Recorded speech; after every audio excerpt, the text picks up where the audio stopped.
Hi everybody, it's Royal Ruby. I have been very busy. I've been a busy little bee. I got back from my last camping trip and I've been working on, birthdays, all my kids' birthdays, everybody except for my grandson's birthdays, all seem to fall in wintertime, as well as my own. Plus we have the holidays. I have been just crazy busy, guys, so please forgive me. It's been 10 days since I've done a video, but I wanted to do this for you today because you are my peeps, you are my friends, you are my tribe. So I wanted to get back with you guys. First of all, I hope you had a great Thanksgiving. We had a wonderful holiday with my family and my friends and people that I love dearly. And it's just a wonderful time of the year. It's a great time. And Christmas is fast approaching. I hope you guys are working on your Christmas gift list or whatever. But don't get overwhelmed, guys. Take it easy. Make a list. Have a budget. Stick to it. Don't allow Christmas to bankrupt you or give you all kinds of credit card debt. Remember that Christmas isn't about shopping and gifts. It's about family. It's about just loving each other and being together as a family. So this video is just a quick hello. I just wanted to let you guys know I think about you every day. I pray for each and every one of my subscribers every day. So feel free to, subscribe to my channel so you can be part of this tribe today that we're working on building, so that when we do make trips and caravan trips, we can all hook up hopefully one day and camp out together and just enjoy life together. Okay, so guys, this video today is kind of special because I'm planning a trip in January, because my birthday's in January. Happy birthday to me. I'm gonna be 65 eligible for Medicare. Happy day. Yeah, I'm excited about that, actually. Yeah, I have to do some research on it, though. We'll do a video about that once I find a little more out about it. But right now, I'm just as dumb as everybody else. I can't give you any advice because I don't know anything. But I'm going to be looking into it because obviously it's going to affect my life very soon. So yeah, January is my birthday, January 24th. In case you guys want to tell me happy birthday when that day comes. Write it on your calendar. Royal Ruby, 24th of January, 65 I'll be. So I'm taking a trip to celebrate my date of birth, my birthday, my special day. I'm going to Florida. I'm taking another trip to Florida, which I like to go south. I enjoy that in the wintertime because I don't like cold weather. As you guys know, I don't like to camp in cold weather. Right now I have my Mr. Buddy heater going. I am really, really cold. I think my van, when I first started out today, when I woke up this morning, was 34 degrees inside my van. Right away, wanted you guys to know, because I was boondock camping. I wasn't camping at a campground, so I couldn't use my electric heater. So I had to hook up the Mr. Buddy. And plus I have my electric blanket, always on. But Ted's curled up in the front seat under his blankets. He likes it up there. He's all comfortable. And I am keeping warm because it is really cold out. It is, and I don't like to camp in the winter, but I figured this would be my last trip for the winter season before I go south in January. So guys, first of all, when I go south, okay, last time I went to Florida, I stayed at campgrounds, paid money to park, basically. I don't want to do that this time. I want to save money. I figured out how much gas I'm going to use because this little van does suck gas. I mean, I hate to say it. It's a 96 Dodge Grand Caravan. I think I get 17 miles in the city, about 20 miles in town for an average, or on the highway, or 22 miles on the highway. So for an average of 18.8 miles per gallon. So I figured out it was 944 miles to Florida. I have a 20-gallon tank. So it's going to cost me about $360 round trip for this trip. So I don't want to pay additional money to park. So what I decided to do, excited about it, is to do some stealth parking, which I've done before, and it's really easy in a minivan. Now, if you have a big ProMaster or a rig with an RV trailer on the back or a big Winnebago type thing, you won't be able to do this. That's what makes the minivan so unique to camp with, because I can do that. Now, I have a list of things that I'm prepared to do before I leave. First of all, to prep the van so that I can remain stealth when I'm parking.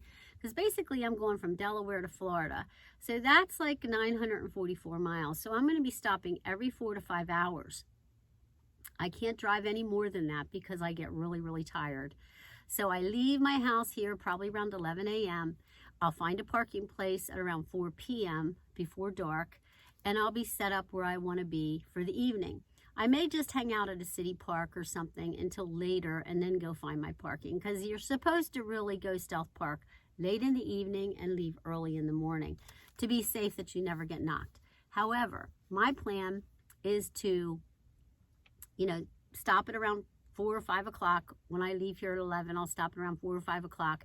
Probably by then I'll be close to Virginia. Will I be in Virginia? Yeah, I'll be in Virginia probably by then. So I'll be able to pull over and find a place to hang out. I can Google on my phone, city parks, county parks, hang out at a park, have a cup of coffee, enjoy my dinner, and then I'm going to find parking for the night, okay? Because you don't want to be setting up camp at a place where you're stealth parking. You don't want to be making coffee. You might want to make a cup of tea with my little gadget that I use, or something light like that. But you do not want to be making a lot of noise in your van when you're stealth parking. So do all that at like a county or a city park, or find a little church parking lot. Even at a church parking lot, you could actually probably stay there all night if you found a church parking lot, because they're pretty much going to let you do whatever you want to do there. They're pretty friendly, and they're usually pretty nice to people that are, in their van. But my goal is to do that. So here's how we're going to do this. First of all, you're going to prepare your van for the trip. You need to have Reflectix in all your windows. And you know what that is? It's that ugly silver stuff. Now what I did is I lined mine, as you can see. On some of my windows, my back and my 2 back side windows and my far back rear window, I have this lined on the outside with black. So there's Reflectix in the middle. And then I have black like felt material on the outside, so it blacks me out. And then I just put some white with some ribbon around it just to make it light and decorative on the inside of the van. That's a must. You have to black out your van. When you pull up to your parking place, you're going to put all your Reflectix in your windows and make sure that you're totally blacked out. You want to put your one up in the front, the 2 front windows. You want to have everything blacked out. That's the first thing, is if you haven't already, prepare your Reflectix for your journey.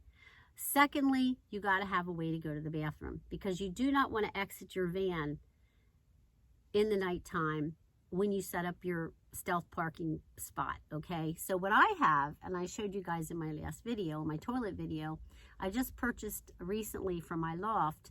Last year I purchased it, a Lavio dry flush toilet. Now I moved it into my van. And I got to tell you guys, I used it on my last camping trip, and I'm using it on my trip now, which is only 3 nights, but it's still a trip. And it's wonderful. I mean, it's just like a regular toilet. There's no smell. It's like a diaper genie. There's no power required. It's already charged, because the charge stays good for like 6 months on this thing. The cartridges, you get 15 flushes. It's wonderful. So that's important too, that you have a way to go to the bathroom. That's not going to make you have to get rid of bags.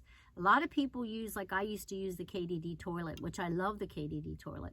But when you do that, you got a bag that you got to now dispose of. With this toilet, I just go to the bathroom, at night, before I go to bed, in the middle of the night, in the morning when I wake up, and there's nothing I have to get rid of. I just basically go flush the toilet and I'm done. So make sure you have a way to go to the bathroom. Even if you have a go-girl, if you're a chick, and you just want to be able to pee out, the door at night quietly, that's risky. Opening that door is always risky, okay? That's the trick. You want to keep it locked and secure if you can. But obviously, if you really got to go, you could always drive your van somewhere to go to the bathroom, a convenience store or something like that. But I have my Lavio dry flush in my minivan, and it's right beside my bed. I use it as a bed stand. I cover it up with the little curtain thing, a little cloth.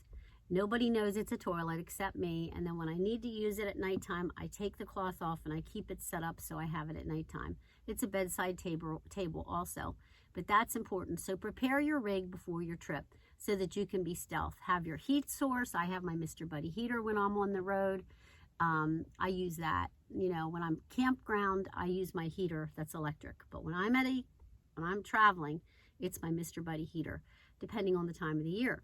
Obviously, if it's summer, you're going to be using your bipolar fans or whatever you have to move the air around inside your van. Some people even have a little vent in the hood of the roof of their van, which I have never done, but it's a great idea, I guess. But I think it's just overkill for such a small space. Okay, so next we're going to talk about rules, okay? There are rules when you're stealth parking. The first rule is to arrive late and leave early. Number one, you want to get there late and leave early. Leave at 5 a.m. if you can. Leave before everybody's up coming out to get to their cars to go to work. The worst thing you can do is be there in the morning, because what they're going to do is they're going to see your van, and they might not say anything one time, but if you make it a habit of parking there twice, definitely these people are going to say something. Even if you're not in an area that's real affluent, they're still going to wonder, why is this van still parked in front of my house, okay? So arrive late, leave early, and don't park in the same place more than one night. Always find a new spot every night. Now for me, I'm only going to be staying for one night, so that's easy. The other rule, if you can, is park near trees for privacy. If there's any way you can, obviously sometimes you just can't do that, but if you can, that's a plus. Also, park level, okay, so that when you're sleeping, the blood's not all rushing to your head, making you feel like you're going to die, but that's another rule. Park near street lights because you want security. Change your location. We already talked about that. Change your location every night. Don't park near trains, okay? Now that's a no-brainer. You want to be up all night, park near a train track. You'll hear that train going all night long. And personally, I like the sound of a train, but you know, it does get pretty old when you're trying to get a good night's sleep because you're driving another 5 hours the following day. Don't park in real affluent looking neighborhoods because they have higher security measures there, and they also have people that are just very particular, you know, and hey, they're paying a lot of money to live in that neighborhood. They don't want to see vans parking along the street in front of their houses. So stay away from real high society kind of neighborhoods. Park in a place where you see other cars. You don't want to be like isolated. You don't want to stick out like a sore thumb. So if there's other cars around you, you'll fit in. Always get out the front door. Now that's a huge rule, because if they see you rolling out of your van out the side door and your hair's all messed up and you look like you just woke up or what have you, or you don't want to do that, because that's a trigger right away. First of all, they can see inside that there's a bed in there. None of that's a good scene, okay? So make sure that you go out the front door. And we already talked about keeping the noise level down. You know, don't have your music playing. You know, don't be listening to YouTube videos. You're there to sleep. That's primarily what you found this spot for, was to get a good night's sleep. And that's what it's for. It's not for your entertainment. Do that at a place before you arrive at your destination to sleep. You're strictly here at this spot to sleep, and you want to remain stealth, so you don't want to make a lot of noise. Some people even, you know, just to make it even more, you know, not as obvious, is they'll take like a yellow construction hat, a clipboard, and maybe an orange vest, and they'll lay it on the dashboard of the car. I don't do any of that, but some people do. Now we're going to talk about where do you park, places to park. There's a lot of people that, you know, talk about this, but they've never done it.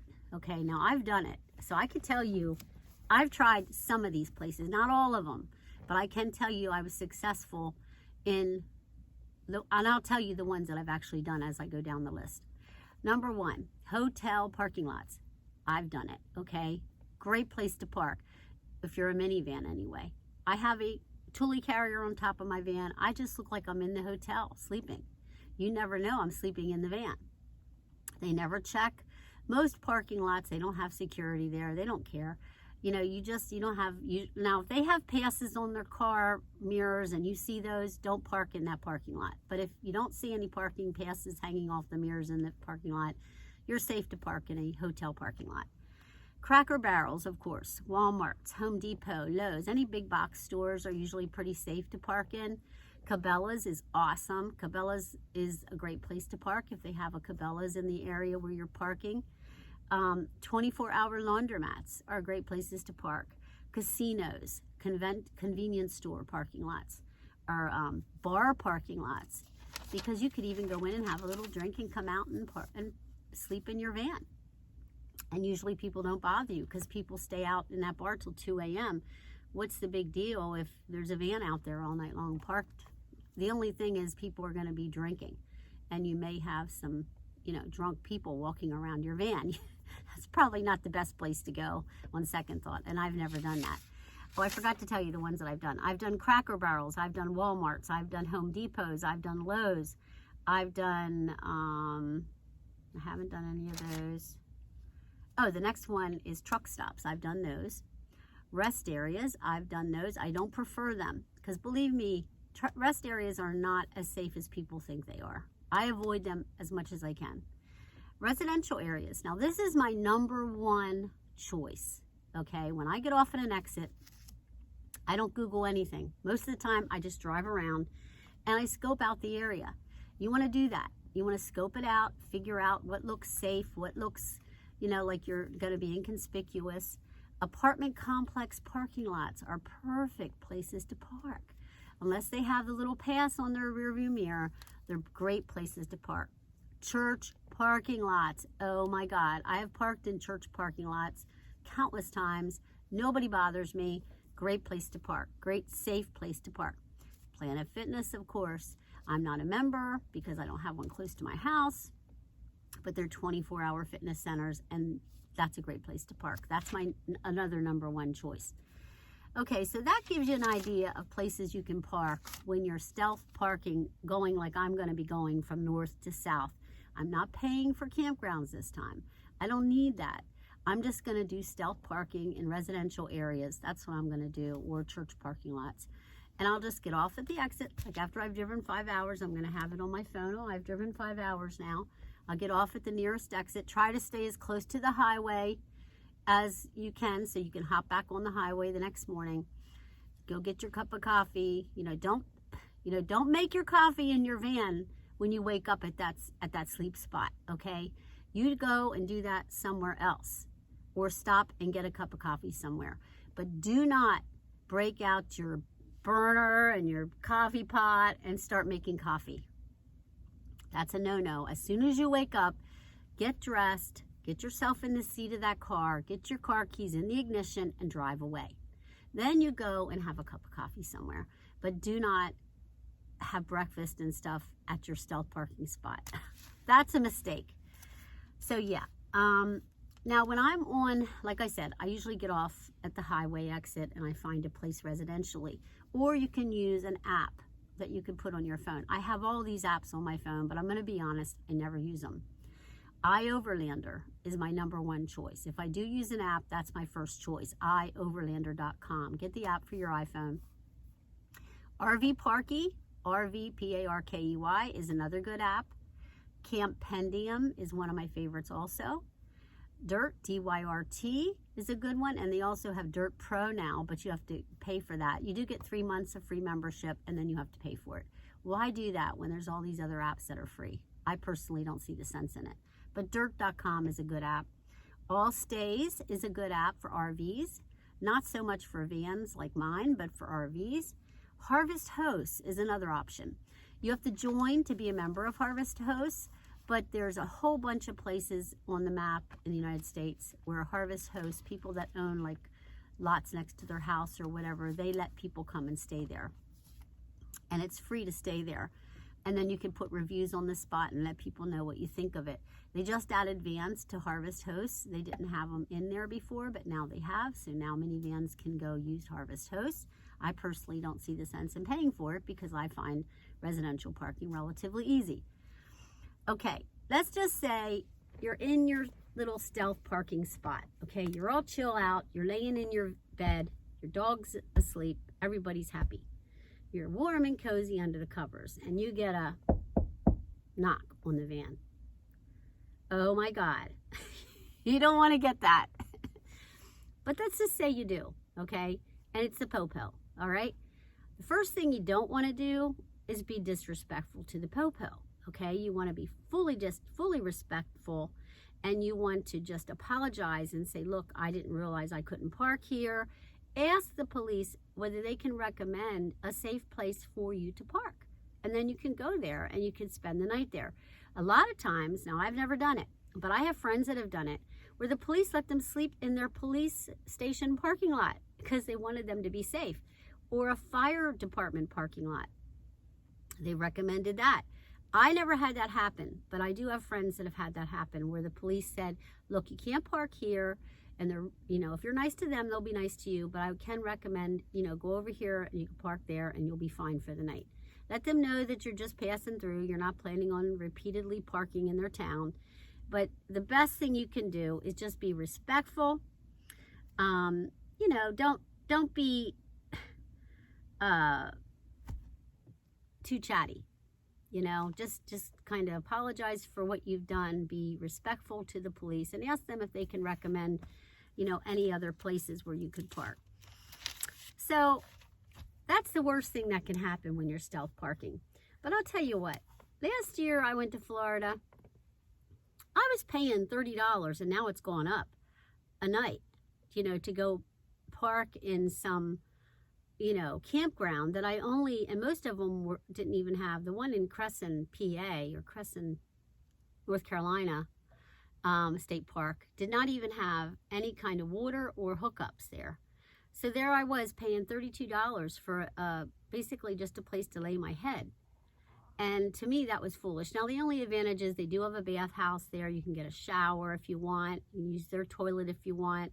You can wake up, have your coffee, have your breakfast, because you don't have to check out usually till 12 o'clock. That's an advantage, of course, because there is perks to all that. But I'm going to be on the road driving to Florida. I don't want to dilly-dally. I just want to get back on the road. So for me, this time around, I'm going to avoid the campsites and the campgrounds.